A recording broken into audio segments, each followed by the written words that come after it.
तो MP board की कक्षा 12वीं के विद्यार्थियों, देखिए आज के पेपर में आने वाले प्रश्न मैं आपको इस वीडियो में बताने वाली हूँ, जिनके आपकी परीक्षा में 90% आने के चांस है। समझ लीजिए आपकी ये वायरल क्वेश्चन रहेंगे। ठीक है, चलिए तो देरी किस बात की, वीडियो को हम शुरू करते हैं। तो देखिए पहला प्रश्न है कि निम्नलिखित में से किस राज्य में सर्वाधिक जनसंख्या में अप्रवासी आते हैं। तो इसका आंसर है आपका महाराष्ट्र। दूसरा प्रश्न है कि निम्नलिखित में से किस राज्य में जनसंख्या का घनत्व सर्वाधिक है। तो इसका आंसर है आपका पश्चिम बंगाल। तीसरा है कि निम्नलिखित में कौन सी एक आर्थिक क्रिया ग्रामीण बस्तियों की मुख्य आर्थिक क्रिया है। इसका आंसर है आपका प्राथमिक। चौथा है मानव विकास सूचकांक, यानी कि 2011 के संदर्भ में विश्व के देशों में भारत का कौन सा स्थान है। तो इसका आंसर है आपका 134वां। अगला प्रश्न है कि निम्नलिखित में से कौन सा नगर नदी के तट पर अव्यवस्थित नहीं है। तो इसका आंसर है आपका भोपाल। ठीक है, चलिए तो ये आपके सही विकल्प हुए। अब हम देखते हैं रिक्त स्थान। पहला है विकसित देशों में जीवन प्रत्याशा खालिस्तान है। तो इसका आंसर है अधिक। दूसरा है सामाजिक और आर्थिक विकास का सूचक खालिस्तान है मानव विकास। तीसरा इस्पात व चीन उद्योग खालिस्तान के समय स्थापित होते हैं कच्चे माल के। अगला प्रश्न है वर्ष 2011 की जनगणना के अनुसार नगरीकृत जनसंख्या खालिस्तान किस राज्य में पाई जाती है। तो ये आपकी महाराष्ट्र में। मध्य प्रदेश का पचमढ़ी खालिस्तान नगर है पर्यटन, और विनिर्माण का शाब्दिक अर्थ खालिस्तान है उत्पादन। ठीक है, चलिए तो इस तरह से आपके रिक्त स्थान हुए। चलिए अब बढ़ते हैं अगले प्रश्न की और। क्वेश्चन है क्वेश्चन नंबर 3, सही जोड़ी मिलाइए। पहली है सहकारी कृषि, इसकी जोड़ी होगी आपकी स्थायी जीवन का आधार। ठीक है, ये आपकी पहली जोड़ी। दूसरी है पंपास की जोड़ी आपकी रहेगी अर्जेंटा। ठीक है, अर्जेंटाइना। ठीक है, ये आपकी दूसरी। तीसरी मानव विकास सूचकांक में प्रथम, इसकी जोड़ी है नॉर्वे। और विश्व में सबसे बड़ा जूट उत्पादक कौन है, भारत। ठीक है, भारत। और विश्व का सबसे बड़ा चाय निर्यात चीन।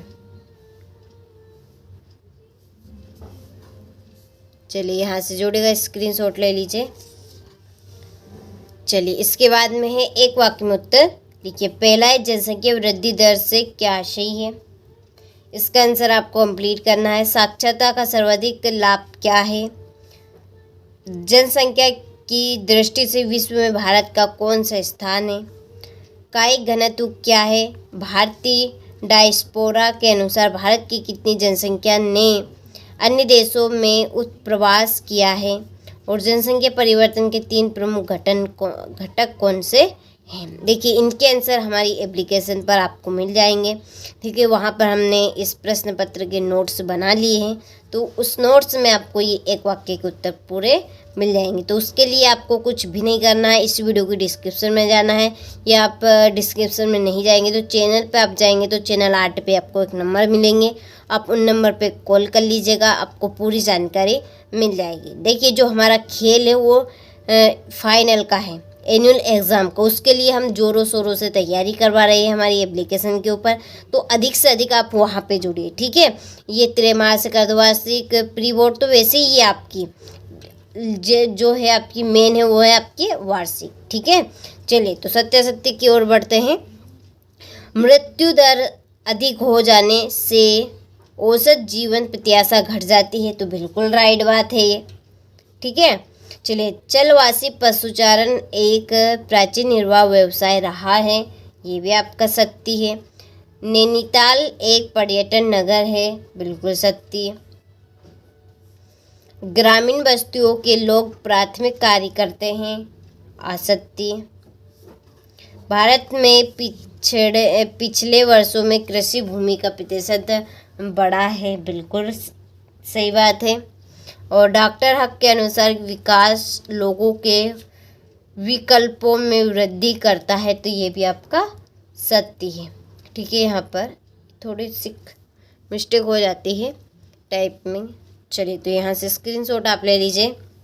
चलिए इसके बाद में ये आपका छठा प्रश्न है, भूगोल की 2 प्रमुख शाखाओं के नाम लिखिए। तो चलिए यहाँ से हम क्वेश्चन नंबर 6 से देखते हैं। यह मैंने यहाँ पर देखिए 6 से 20 तक के प्रश्नों के उत्तर में तैयार है ये आपकी। तो देखिए आपके छठे प्रश्न का आंसर भौतिक भूगोल और मानव भूगोल। मानव भूगोल की कोई 2 शाखाओं के नाम लिखिए। ठीक है। फिर आपका 7वां प्रश्न, मानव भूगोल के 2 उपागमों के नाम लिखिए। इसका अथवा नव निश्चयवाद क्या है। 8वां जनसंख्या घनत्व किसे कहते हैं। जनसंख्या की वास्तविक वृद्धि कैसे ज्ञात की जाती है। ठीक है, चलिए थोड़ा सा जूम कर लेते हैं। 9वां प्रश्न, आप्रवास और उत्प्रवास में कोई 2 अंतर। मानव विकास सूचकांक से आप क्या समझते हैं। 10वां प्रश्न, मानव विकास के उपागम कौन कौन से हैं। ठीक है, चलिए ये रहा आपका 10वें प्रश्न का आंसर। अथवा प्राथमिक क्रिया किसे कहते हैं। प्राथमिक क्रिया के नाम लिखिए। ये रहे नाम। फिर 11वां, डेयरी कृषि की 2 विशेषताएं लिखिए। कुटीर उद्योगों की कोई 2 विशेषता। पर्यटन को आकर्षित करने वाले कोई 2 कारक। ठीक है। 13वां प्रश्न, रोपण कृषि की कोई 3 विशेषताएं लिखिए। द्वितीय क्रियाकलाप की 3 विशेषताएं। प्राथमिक एवं द्वितीय क्रियाकलापों में कोई 3 अंतर। निजी क्षेत्र के उद्योगों की कोई 3 विशेषताएं। ठीक है, ये देखिए आपको अच्छे से सारे प्रश्नों को कंप्लीट करके जाना है ताकि आप सभी अच्छे से अच्छे नंबर स्कोर कर सके। ठीक है, अगला क्वेश्चन ये। फिर ये आपका 16वां प्रश्न हो गया। चलिए 17वां प्रश्न, चाय अथवा कपास उत्पादन के लिए अनुकूल भौगोलिक दशाओं का वर्णन कीजिए। यह आपका अथवा इसी का। चलिए इधर है इसका आंसर। फिर 18वां, शुष्क कृषि तथा आर्द्र कृषि में कोई 4 अंतर। यह आपका अथवा। फिर 19वां प्रश्न, चाय अथवा कपास उत्पादन के अनुकूल भौगोलिक दशाओं का वर्णन कीजिए। और 20वें प्रश्न में देखिए आपको मानचित्र दिया जाएगा, उसमें आपको इन नामों को दर्शाना है। ठीक है, चलिए तो ये आपका क्वेश्चन पेपर हो चुका है।